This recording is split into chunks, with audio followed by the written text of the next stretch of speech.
তো তনু মার্ডারের পর কিন্তু গণমাধ্যমের তথ্যের উপর মানুষের আস্থা একটু কমে গেছিল, কারণ এই যে তনু হত্যাকাণ্ডটা এটা কিন্তু মূলত সামনে আসছিল কিন্তু ইসের মাধ্যমে, সোশ্যাল মিডিয়ার মাধ্যমে।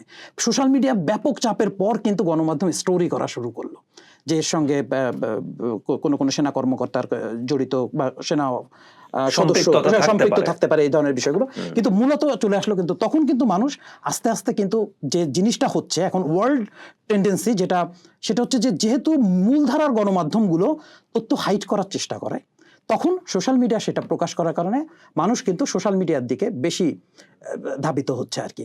এবং এই জন্যই কিন্তু দেখেন এবারে রিপোর্টের একটা খুব গুরুত্বপূর্ণ জায়গায় আসছে সোশ্যাল মিডিয়া ইন্ডেক্সে, সেখানে আসছে যে প্রতি 100 জন মানুষের মধ্যে মাত্র একজন মানুষ যেটা নির্ভরযোগ্য এবং মুক্ত গণমাধ্যম, মানে স্বাধীন একটা গণমাধ্যম, তাদের থেকে তথ্য পায়। অর্থাৎ পৃথিবীতে যদি 800 কোটি মানুষ হয়, তার মধ্যে সঠিক তথ্য বা সঠিক জায়গা থেকে সে তথ্য পাচ্ছে এই সংখ্যাটা হচ্ছে মাত্র 8 কোটি।